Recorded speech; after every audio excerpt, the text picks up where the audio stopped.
Hello, friends. I'm Sherry, and I am the author of The Lighthouse Guide, Love and Advice from a Fellow Human. And I'm popping on here today because I want to talk about what we do when our nervous systems are overwhelmed, when the world is chaotic and feels like it's on fire. Okay? And I think that's a pretty apt description of where many of us are right now. And I want to suggest that one of the things that has helped me in my life is to make plans. So let me backtrack a little bit because this started, this idea started back in the early days of COVID. I had a daughter, junior in high school, a son, a junior in college, and all of us were really aware that this was not good, right? My mother was in a nursing home. They went on lockdown. There was a lot of uncertainty, and a lot of uncertainty about when it was all going to be over. Like, when do our lives become normal again? And um, this is the advice I gave my daughter. And I think it's aged pretty well. So I'm going to read from the book very briefly. When all this is over and in the rearview mirror, what will you wish you had done? What do you want to have accomplished? Who do you want to have been? Focus on that now. We don't know how long this will last or how long we have. So make your plans. And that's pretty daunting. I mean, that was kind of a heavy thing to put on a high schooler, right? But I think it has helped so much because when we don't make plans, when we allow the overwhelm to paralyze us and just keep us stuck, that's when we start to worry and ruminate and where the anxiety kicks in, right? And when we're worrying, we're imagining, but not just imagining, we're emotionally experiencing 1,000 different negative possibilities, right? All the different things that might happen that we don't want to happen, that we're terrified of happening.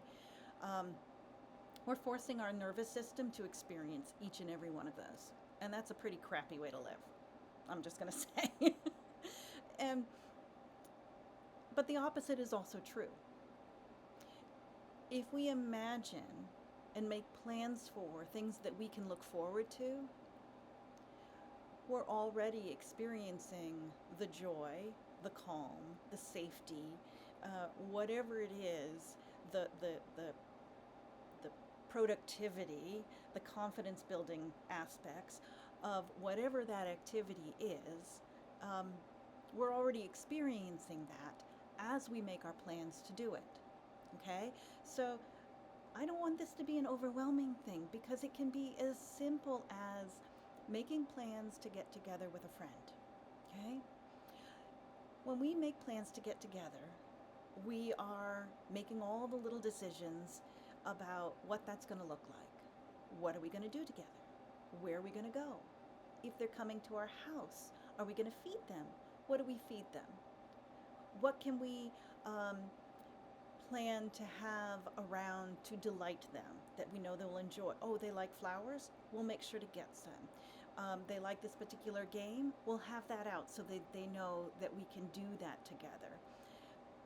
As we think about making the plans to be with that friend, we are experiencing the 1,000 different possibilities of what that interaction will look like.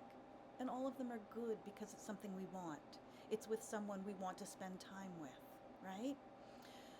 So that's what I mean when I say make your plans. Make your plans, and they can be small plans. But they can also be big plans. They can also be plans for learning a new skill or um, going back to college or a big event like a wedding or adoption. of a child or a pet. And those are plans that are commitments, right?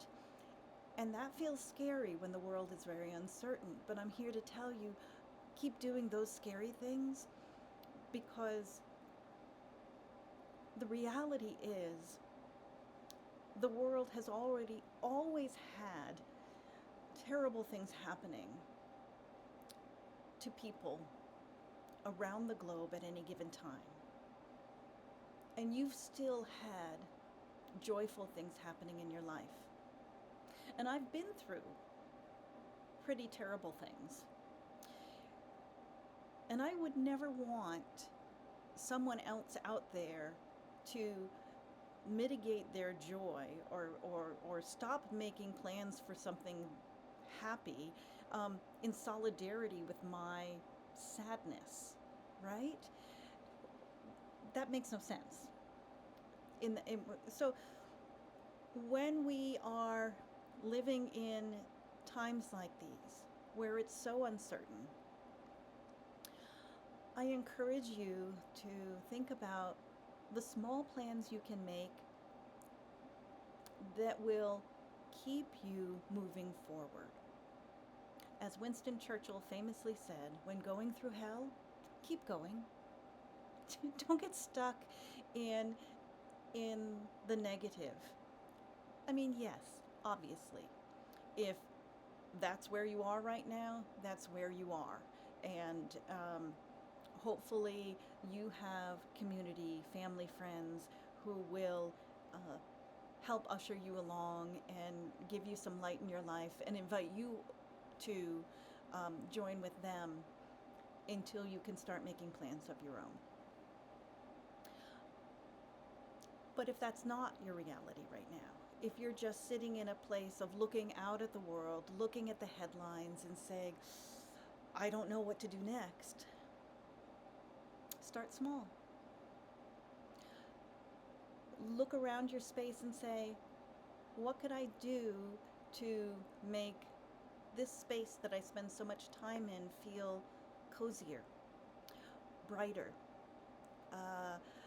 more organized, so that my physical space isn't as chaotic as my mental space right now, right? Take control over the things you have control over.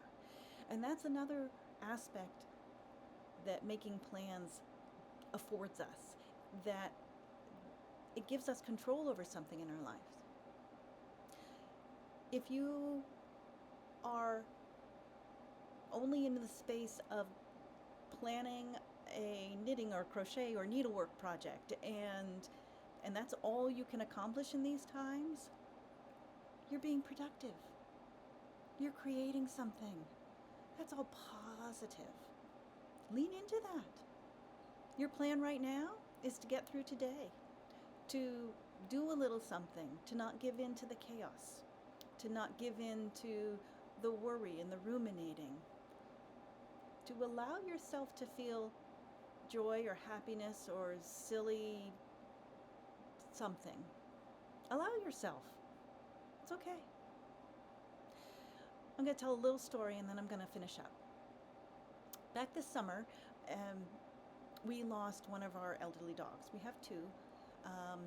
And it was that moment that we looked around at the world and our lives and we thought, I don't know, maybe this is a good time to just say, okay, we'll retreat back to that safe space of saying, I don't know what finances look like. I don't know what logistics will look like. Will we have access to dog food if the world devolves, maybe we should just say, this is it. We've had our dogs. It's been great. We love them. They had good lives. But let's put a hold on moving forward. And I sat in that space for about 3 days until I was trolling Pet Finder, as one does. And as it turns out, that's not where we got our new puppy. But long story short, we have a new puppy. We got her last month. I don't regret it at all